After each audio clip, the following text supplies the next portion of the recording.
Bom dia, boa tarde, boa noite, eu sou o Ângelo Henrique Simões e você está no meu canal. Aqui nós falamos sobre a história da humanidade a partir de uma perspectiva única, com base no conhecimento científico de vanguarda, ao qual é sobreposta a sabedoria das antigas tradições mitológicas e religiosas. Se você é novo por aqui, seja bem-vindo, fique comigo até o final do vídeo e, se você gostar, se inscreva no canal e engrosse a nossa crescente fileira de membros. No vídeo dessa semana, daremos sequência à história da saga humana, que no último vídeo chegou ao ponto onde a atividade de fundição do cobre surgiu junto com as primeiras cidades do sul da Mesopotâmia.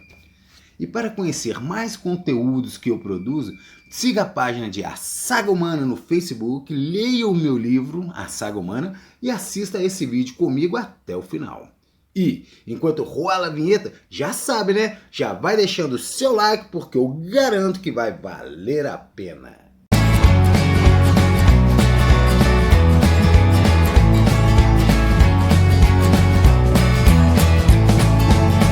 A cup of coffee in the morning.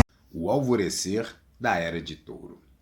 Após a resiliência criativa da Mesolítica Era de Leão, a semeadura das raízes neolíticas da Era de Câncer e a chegada do conhecimento calcolítico na Era de Gêmeos, a humanidade, enfim, alcança, na Era de Touro, o início da fase civilizacional da história humana, a qual se dá por meio da garantia de satisfação das necessidades básicas de alimentação, segurança e progresso material.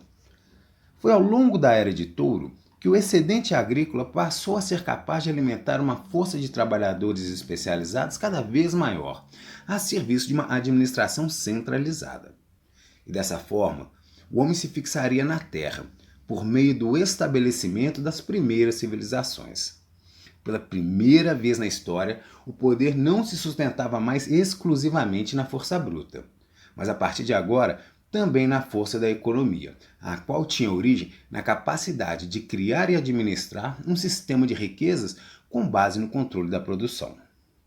Esses novos padrões fizeram surgir a produção de joias, de cosméticos e de adereços, e como resultado, o início da Era de Touro testemunha o surgimento de novos elementos associados à promoção da beleza feminina.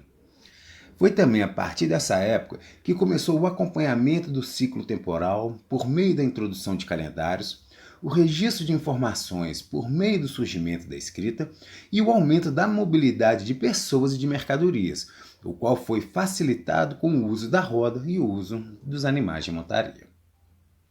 O mundo no início da Era de Touro. No início da Era de Touro, grandes extensões do planeta ainda eram habitadas por grupos humanos de caçadores-coletores. Contudo, as práticas agrícolas e de criação de animais já eram dominadas em uma ampla região contínua, que ia do centro da Eurásia até a Europa, o norte da África e o subcontinente indiano.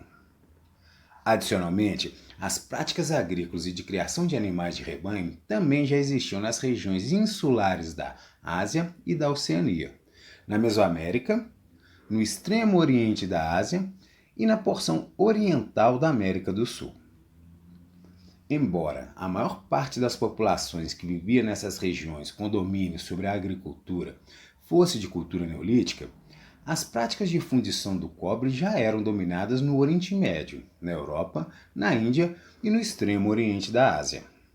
Nessa época, os principais grupos etnolinguísticos eram os arianos, falantes de línguas indo-europeias que ainda viviam nas regiões ao redor do Mar Negro, os afroasiáticos, de onde mais tarde sairiam os povos semitas e os egípcios, os dravídicos, que dariam origem à antiga civilização arapiana da Índia, e os anatólicos, que viviam no centro dessa ampla região de cultura neolítica. Um pouco mais ao norte, viviam as populações que falavam uma língua urálica, aparentados dos arianos indo-europeus e que se envolviam mais com as atividades de criação de animais do que com as práticas agrícolas. No oriente da Ásia, viviam populações que falavam uma língua sino-tibetana, as quais já produziam cerâmica desde os tempos do fim da última glaciação. Do outro lado do mundo, havia os povos de uma língua proto-maia, na Mesoamérica. E na América do Sul viviam populações falantes de uma língua proto-quichua, onde, mais tarde, surgiria a mais antiga civilização de todo o continente americano. Havia também os austronésios, que viviam principalmente nas ilhas da Oceania e da Ásia, e cujos descendentes avançariam sobre Rapa Nui e o Havaí milênios mais tarde. Entre as populações de caçadores-coletores, os principais grupos etnolinguísticos que começavam a se formar nessa época eram os falantes de uma língua proto-esquimó aleutiana, que viviam no extremo nordeste da Ásia e que nessa época avançavam em direção à América do Norte. As populações falantes de línguas proto-altaicos, que eram na realidade grupos etnicamente e linguisticamente distintos entre si, mas de onde sairiam mais tarde os povos turcos e os mongóis. E por fim, haviam também grupos de populações nativas da Austrália, ancestrais dos atuais aborígenes australianos, os nativos da África subsaariana, ancestrais dos bantus e khoisãs, e também os nativos do continente americano, entre eles os ancestrais dos indígenas brasileiros, os quais começavam a se deslocar dos Andes para a região amazônica, bem por volta dessa época. Uma nota mitológica sobre a Era de Touro. A Era de Touro é destacadamente assinalada pela religião maia, por meio da adoção de um calendário cujo início da contagem dos tempos se deu na Era de Touro, e o seu final foi no famigerado ano de 2012 da nossa era. É também na Era de Touro que entram em cena os mais antigos protagonistas das tradições abraâmicas e védicas, entre eles Adão, Krishna e Noé. Também a tradição védica assinala a Era de Touro como o início de um novo ciclo, a Kali Yuga, cujo marco inicial é a morte de Krishna, que ocorreu em 3102 AEC. Nas escrituras das tradições abraâmicas, as referências às eras começam no período de transição para a Era de Touro e seguem fazendo menção à ocorrência de personagens e eventos que delimitam a transição entre as passagens das eras de Áries e de Peixes, que se seguem na sequência. Mas diferente das religiões maia e hindu, que apresentam referências de datas incrivelmente próximas, as religiões ligadas às tradições abraâmicas adotam registros cronológicos distintos, os quais diferem significativamente entre si, conforme é possível observar nas diferentes traduções das escrituras bíblicas. Nesse sentido, as tentativas de posicionar cronologicamente os eventos e os personagens bíblicos que se sucedem na narrativa bíblica revelam-se como altamente controversas e complexas, cujo debate tem se estendido ao longo dos séculos e chegado até os dias de hoje. Mas, de maneira geral, todas as interpretações da cronologia bíblica posicionam a criação do mundo em algum período próximo à época de transição entre a Era de Gêmeos e a Era de Touro. Uma nota sobre a cronologia bíblica. Na origem da controvérsia envolvendo o posicionamento cronológico dos eventos e personagens descritos no Gênesis, encontram-se as três mais antigas versões do Velho Testamento, que são conhecidas como textos massoréticos, Septuaginta e Peshitta. Os textos massoréticos são os mais antigos, escritos em hebraico, e cujas versões mais antigas são datadas próximos ao século VI AEC. Já por volta do século I AEC, esses textos originais foram traduzidos para a língua grega, por um grupo de 72 escribas, e por isso mesmo, essa versão ficou conhecida como a Septuaginta. Por fim, a versão Peshitta refere-se a uma tradução feita a partir dos textos mais antigos para a língua aramaica, o que aconteceu em algum momento próximo ao século II da nossa era. Todas as versões modernas da Bíblia são baseadas em uma dessas três versões, sendo que cada igreja costuma adotar a sua versão moderna preferida, sempre tendo como base uma dessas três versões antigas. Mas cada uma dessas três versões contam com pontos positivos e negativos. Se uma versão traduz termos e passagens de maneira mais fiel e exata, Outras se ocupam em dar ênfase a uma tradução com linguagem mais adaptada aos leitores de uma época posterior. Como acontece em qualquer trabalho de tradução, algumas passagens podem acabar tendo o significado original perdido ou colocado fora de contexto. O fato é que o simples ato de traduzir um texto, principalmente os mais complexos, frequentemente não conseguem reproduzir algumas ambiguidades e sutilezas linguísticas presentes apenas na versão original.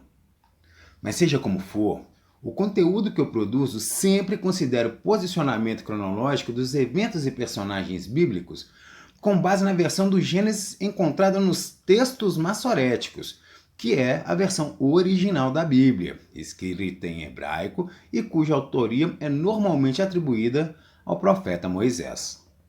Adicionalmente, os textos massoréticos são utilizados por grande parte dos mais proeminentes teólogos e historiadores bíblicos que se dedicam ao estudo da cronologia bíblica. Por fim, a versão massorética é a que frequentemente mais retroage os eventos atrás no tempo, quando comparada com as outras versões, as quais costumam atribuir posicionamentos mais recentes para os eventos e personagens bíblicos. E segundo a versão massorética do Gênesis, o ano de 4450 AEC, ainda no final da Era de Gêmeos, marca a época da criação do mundo.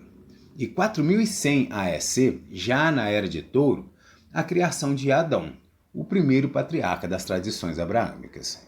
Os tempos que vão até a primeira metade da Era de Touro são referidos pelas religiões abraâmicas como o período pré-diluviano. Nesse contexto, a civilização suméria figura como a principal, se não única, civilização pré-diluviana. Foram as tábuas de argila com escrita cuneiforme suméria que Abraão se referiu quando disse que pôde ler textos da época anterior ao dilúvio. A Suméria no alvorecer da Era de Touro. Por volta de 4300 AEC, a região do mundo que se encontrava mais na vanguarda do desenvolvimento civilizatório era a Suméria, localizada a meio caminho entre as regiões habitadas pelas populações indo-europeias da Europa, as populações dravídicas da Índia e as populações afroasiáticas do Vale do Nilo. Nessa época, a Suméria, localizada no sul da Mesopotâmia, era onde o processo proto-civilizatório estava mais adiantado, pronto para receber o iminente florescimento da civilização. E suas cidades já alcançavam uma efetiva urbanização e desenvolvimento civilizacional. Ao longo dos séculos anteriores, a Suméria havia testemunhado um aumento na estratificação social e um crescimento das construções localizadas no centro das suas crescentes áreas urbanas. Nessa época, a região da Suméria já contava com vários assentamentos urbanizados, nos quais se verificava a especialização artífice da massa de trabalhadores e de uma elite de famílias governantes. As cidades independentes da Suméria relacionavam-se tanto entre si como com os vilarejos de regiões mais distantes, como era o caso do Levante e dos Montes Ágoros. E a introdução da roda na produção da cerâmica marcava o início do uso da roda nas atividades humanas, mas ainda não como uma ferramenta a serviço das atividades de transporte, e sim como uma ferramenta da indústria de cerâmica, a qual contava com forte presença das mulheres. As mais antigas evidências de navegação marítima foram encontradas no extremo sul da Mesopotâmia, indicando que essa prática já fosse conhecida desde por volta dessa época. Em 4100 AEC, quando a população mundial se aproximava da marca de 20 milhões de pessoas, teve início o período Uruk da história da Suméria, o qual foi marcado pela produção de uma cerâmica que se utilizava da roda de oleiro e do vertiginoso crescimento da cidade de Uruk, a qual crescia a passos largos. Esse é o marcador histórico do surgimento da Suméria como uma efetiva civilização. É quando a fase civilizacional da saga humana tem início. Mas isso é assunto para um outro vídeo. Então é isso, pessoal. Esse foi o vídeo da semana. Espero que tenham gostado. E se você ficou até aqui comigo e ainda não é assinante do canal, então se inscreva. E se você gostou desse vídeo, Lembre-se de que tem mais conteúdos como esse na página da Saga Humana no Facebook e no meu livro, A Saga Humana. E como nunca é demais falar, certifique-se de ter deixado o seu like aqui no vídeo. Então é isso, galera. Uma boa semana pra gente, um grande abraço pra todos e até o próximo vídeo! A cup of coffee in the morning, and I get the paper. I check the